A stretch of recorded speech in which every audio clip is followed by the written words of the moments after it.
오늘 본문에 등장하는 사무엘은 잘 아시는 것처럼 우리 다윗 왕을 하나님 앞에 세운 위대한 이스라엘의 선지자요 사사였습니다. 사무엘이 이처럼 위대한 하나님의 일을 수행한 사람이었는데 오늘 그러한 사무엘의 어린 시절, 그 중에서도 이 교회 안에서 성전에서, 하나님의 성전에서 하나님의 말씀을 듣는 이야기를 오늘 담고 있습니다. 저희들이 자식을 다 키워보셔서 아시겠지만은 일반적으로 위대한 사람들을, 자녀들을 키우고 싶은 마음이 저희가 다 있지만은 자녀들을 위대하게 키우는 것은 정말 어렵습니다. 맹모 삼천의 심정으로 그냥 금이야 오기야 키우시고 진자리 마른 자리 갈아 위시고 이루 말할 수 없는 애정과 또 이리저리 노력을 하는 모든 그 정성을 다 쏟으셔도 사람의 뜻대로 안 되는 일들도 일어나고, 정말 자녀 키우는 것이, 위대한 자녀를 만드는 것이, 위대한 자녀는 고사하고 그저 제 밥벌이나 하는 사람 만들어내면 되겠다 싶을 정도로 이 자녀 키우는 것이 어렵습니다. 그래서 한때 우리나라에서 돈이 많이 가진 사람들은 돈이 좀 없어도 어쩌다가 엄청 노력해가지고 판검사가 되고 의사가 된 사람들을 신랑, 신부로 맞이하려는 사람들도 한때 있었습니다. 그런데 그런 사람들과 결혼을 시켜서 살아보니까 어릴 때부터 고생한 것이 나중에 이 성공 아무리 해도 별로 결혼 생활을 유지하고 자녀를 키우는데 또 그것도 별로 안 좋더라 해가지고 요즘에는 갑자기 자수성가한 사람들 말고 원래 돈 많고 원래 가정이 평안하고 원래 모든 것을 갖추고 자라면서 그것도 완전히 성공한 소위 금수저를 신부, 신랑감으로 찾아주려고 하는 마음들이 많습니다. 그런데 주변을 한번 둘러보십시오.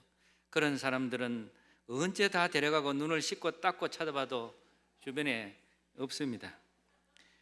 믿는 사람들은 그런 심정으로 사시면 안 되는데도 불구하고 세상이 주는 가치관이 그러하기 때문에 자꾸 그런 데에 영향을 받고 또 그것이 표준이 아닌가, 그것이 내가 기대하면서 살아야 되는 게 아닌가라는 생각들을 저희가 할 때가 많은데요. 이런 이야기를 하려면 그냥 제가 3박 4일을 할 수 있겠지만은 그거보다도 오늘 본문을 통해서 어떤 심정으로 하나님 앞에 자녀를 키우고 가정을 꾸려나가야 되는지에 대해서 좀 생각해 보기를 원합니다. 사무엘은 그러면은 원래부터 금수저 집안에다가 성공한 사람이었습니까? 라는 질문을 드리면 아닙니다. 그렇지 않았습니다. 사무엘은 평범한 집안 에브라임 지파에 속하는 엘가나와 그의 아내 한나의 아들로 태어났습니다. 사무엘이 태어나기 전에 한나는 아이가 없었기 때문에 당시의 풍습을 따라서 자녀를 못 낳는 것 때문에 밤낮을 눈물로 지새웠던 그런 슬픔의 여인이었습니다. 당시 풍습을 따라서 자녀가 없기 때문에 남편 엘가나는 부인을 하나 더 두었는데요. 당시로 봐서는 별로 그것이 흠이 되지 않고 원래 다들 그래야 하는 그런 상황이어서 별로 그렇게 한 명 더 얻는다고 해가지고 남편이 별로 신경 써야 되는 그런 상황은 아니었습니다. 그런데 엘가나는 비교적 괜찮은 사람이었고, 그래서 둘째 부인이 자녀를 덜커덕 얻게 되는 상황이 되었음에도 불구하고 이 엘가나가 그 한나를, 자녀를 낳지 못하는 한나에 대해서 상당히 신경을 썼다, 그런 내용이 나옵니다. 사무엘상 1장 4절 이하의 말씀에 보면 엘가나가 제사를 드리는 날에는 제물의 분깃을 그의 아내 브린나와 그의 모든 자녀에게 주고 한나에게는 갑절을 주니 이는 그를 사랑함이라, 이렇게 성경이 표현하고 있습니다. 그러나 자식도 못 낳는 한나에게 좋은 음식을 갑절이라 주는 꼴을 본 브린나가 그만 눈이 뒤집혔다, 이렇게 성경이 이야기를 하고 있습니다. 사무엘상 1장 6절 이하에 보면 그의 적수인 브릿나가 그를 심히 격분하게 하여 괴롭게 하더라. 매년 한나가 여호와의 집에 올라갈 때마다 남편이 그같이 하매 브릿나가 그를 격분시키므로 그가 울고 먹지 아니하니.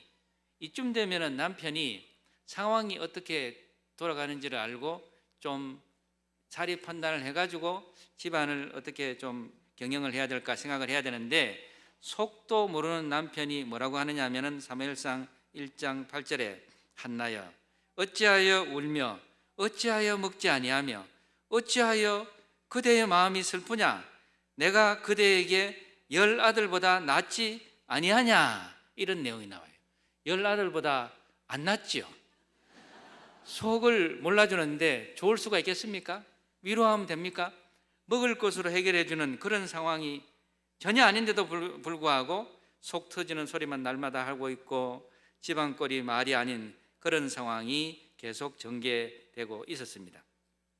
그러나 한나는 원래 하나님 앞에 신실한 사람이었기 때문에 이 상황을 어떻게 해결해야 되는가 하는 그런 이 현실적 상황에 맞부딪혀서 울고만 있는 것이 아니라 하나님 앞에 기도하기 시작했습니다.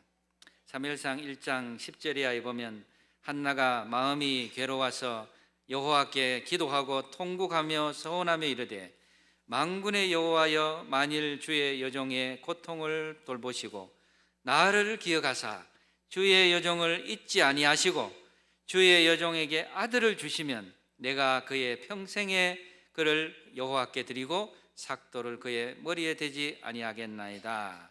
이렇게 정말 자녀를 얻으면은 하나님 앞에 드릴 상황이 아니에요. 그런 상황이 아닌데도 불구하고 하나님 앞에 자녀를 드리겠다 하는 그런 간절한 눈물의 고백을 하나님 앞에 하였습니다. 제가 생각하기에는 성경에 표현하고 있지 아니하지만은 한두 번 기도한 것이 아니고 그냥 밤낮으로 울며 기도하고 그렇게 해서 얻어진 아들이 사무엘이었습니다. 여기까지 말씀드리면 질문 드립니다. 사무엘의 집안이 좋았습니까? 안 좋았습니까? 또 대답을 안 하시려고 그러시네요. 사무엘의 집안이 좋았습니까? 안 좋았습니까? 예, 진즉에 말씀드린 대로 안 좋았어요. 집안에 위대한 인물이 절대로 날 수가 없는 집안 환경이었습니다. 사람이 태어나서 장성해서 독립적인 인간으로 자라가고 뿐만 아니라 사회에 기여하도록 만들 수 있는 것이 우리의 기대와 소망이 되겠습니다. 그런데 그렇게까지 자라나려면 어려운 말로 표현하면 성장과 성숙이 동시에 일어나야 됩니다. 신체적으로 잘 자라나야 되고요. 또 인지 발달도 이루어져야 되고요. 사회성도 있어야 되고요. 심리적으로도 정서적으로도 안정이 되어야 됩니다. 세 번째 질문 다시 드립니다. 신체, 인지, 사회성, 심리 정서, 이 네 가지 중에서 가장 기반이 되는 게 무엇일까요? 신체, 1번 신체, 2번 인지, 3번 사회성, 4번 심리 정서.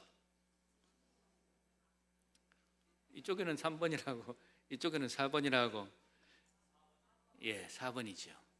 심리적으로 정서적으로 안정돼야 불안하지 아니하고 집중할 수 있어서 뭔가 자기 미래를 위해서 목표를 가지고 살아가려고 할 수 있고, 심리적으로 안정돼야 남의 형편도 좀 돌아보고 인간관계도 잘할 수가 있고 또 건강도 해치지 않게 되는 그런 상황이 만들어질 수가 있습니다.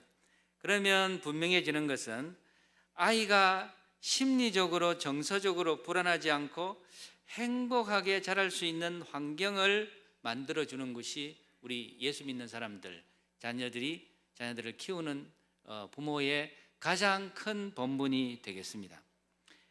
그 환경을 누가 만들어줘야 됩니까? 하나님 앞에서 우리들이 만들어줘야 됩니다.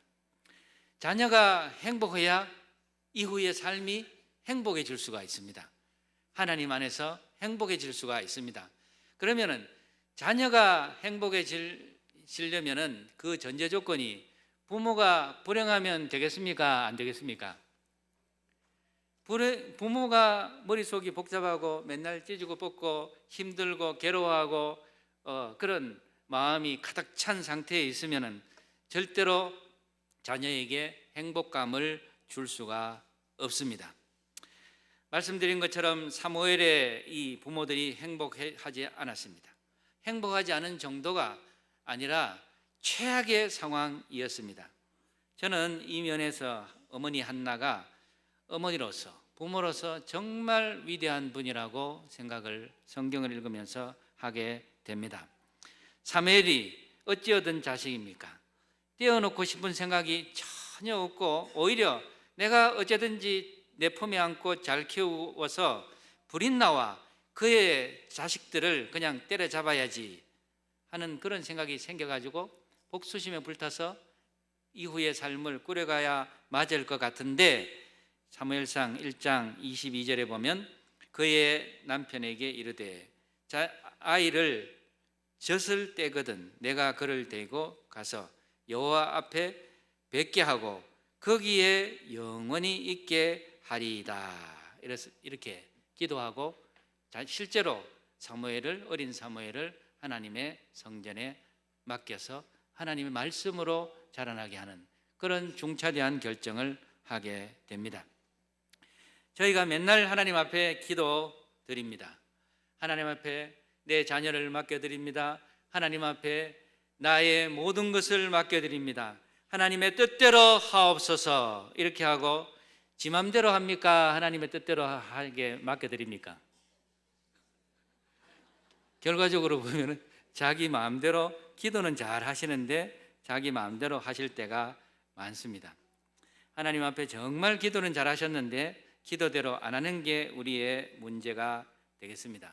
말씀 한번 띄워주십시오. 사무엘상 3장 10절 말씀에 제가 말씀 띄워달라고 어제 분명히 들었는데 하나도 안 띄우고 저거 다 띄우는 게 아니고 오늘 제목인데요.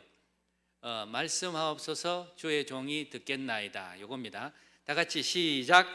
말씀하옵소서 주의 종이 듣겠나이다. 한 번 더 시작. 말씀하옵소서 주의 종이 듣겠나이다. 오늘 성경 암송 대회 온 교회 전체가 참여하는 이런 대회는 제가 세계 역사적으로 찾아봐도 별로 유례가 없는 것 같아요. 서현 교회만이 가지고 있는 아름다운 전통입니다. 하나님의 말씀을 암송하며 살아야 될 줄로 믿습니다. 하나님의 말씀을 걸어가면서도 읽고 달려가면서도 읽고 그래야 그렇게 새길 수 있도록 우리 마음판에 하나님의 말씀을 분명하게 새겨야 기도의 제목도 말씀을 기초해서 나올 수가 있고 우리의 삶에 어려운 문제들이 생기고 어떻게 살아야 되는지 고민이 생길 때 하나님의 말씀이 우리의 삶을 인도하는 그런 능력이 나타나게 되는 줄로 믿습니다.